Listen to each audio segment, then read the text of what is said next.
Et si la clé de la performance ne se trouvait pas du tout là où on le pense? Si elle n'était pas dans l'effort, mais juste après?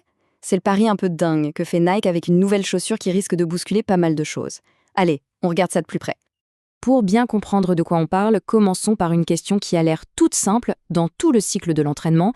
Quelle est la partie qu'on a le plus tendance à oublier, à zapper? Eh bien, la réponse, c'est la récupération. On pense à l'entraînement, à la compétition, on se donne à fond, et puis on oublie que c'est pendant ce temps de repos que le corps se répare, qu'il devient plus fort. C'est vraiment l'étape qu'on néglige le plus. Alors, plongeons un peu dans cette phase oubliée. Pourquoi est-ce que c'est si crucial au fond, cette fameuse récup? D'un point de vue scientifique, quand on a des courbatures, quand on se sent fatigué après une grosse séance, c'est à cause de ce qu'on appelle des micro-traumatismes. En gros, ce sont des toutes petites déchirures dans nos muscles. Ça peut faire un peu peur dit comme ça, mais en réalité, c'est grâce à leur réparation qu'on progresse. Alors concrètement, pourquoi c'est si grave de passer à côté? Eh bien c'est simple. Bien récupérer, ça permet d'éviter les blessures, de vraiment profiter des bénéfices de l'entraînement, de rester motivé sur la durée et au final, d'être meilleur, tout simplement. Et bien sûr, cette prise de conscience a ouvert la porte à quelque chose de nouveau.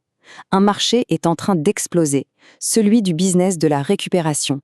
C'est clair, les sportifs, qu'ils soient pros ou amateurs, ne veulent plus juste enfiler une vieille paire de tongs après leur séance. Non, la demande est là pour des vraies solutions. Des produits conçus pour soulager les pieds et aider le corps à se remettre sur pied plus vite.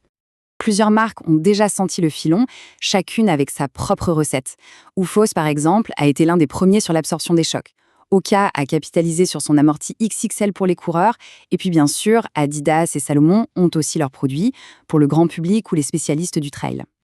Et c'est donc dans ce contexte, dans ce marché en pleine effervescence, qu'un géant décide de frapper un grand coup avec une proposition pour le moins audacieuse.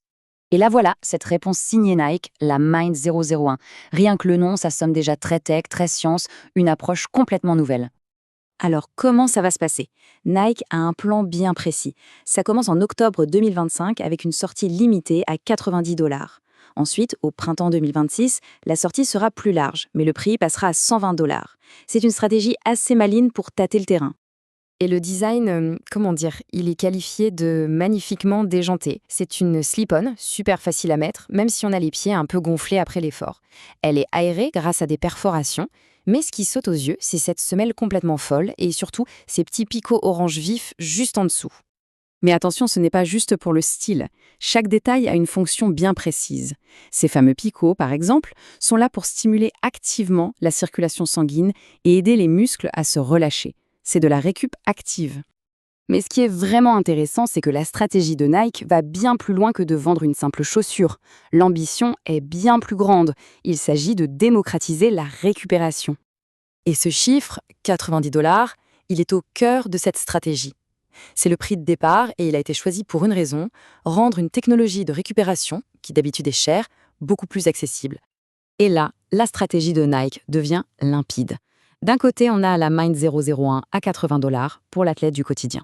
Et de l'autre, pour l'élite de l'élite, ils ont la Hyperboot, un bijou de technologie à 900 $. Il couvre absolument tout le spectre.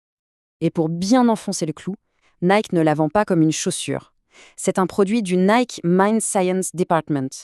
Le message est clair, ce n'est pas un accessoire de mode, c'est un équipement de performance basé sur la science. Bon, tout ça nous amène à voir plus loin. Au-delà de cette chaussure, c'est quoi l'avenir de la récupération dans le sport? En fait, la Mind 001 est plus qu'un produit, c'est un vrai symbole. Le symbole d'une prise de conscience. La performance, ce n'est pas que l'entraînement, c'est un tout. Et la récupération en est une partie tout aussi essentielle. Et on peut facilement deviner les prochaines étapes. D'abord, on aura sûrement de nouvelles couleurs pour toucher plus de monde. Ensuite, pourquoi pas des versions spécialisées pour le basket, le trail. Et à terme, on peut imaginer un écosystème complet, des vêtements, des applications, le Total Look récup par Nike. On termine donc sur cette idée. Et si, au final, la clé pour être meilleur, pour aller plus vite et plus loin, ne se trouvait pas pendant la course, mais juste après avoir franchi la ligne d'arrivée? C'est une question qui pourrait bien redéfinir notre façon de voir le sport.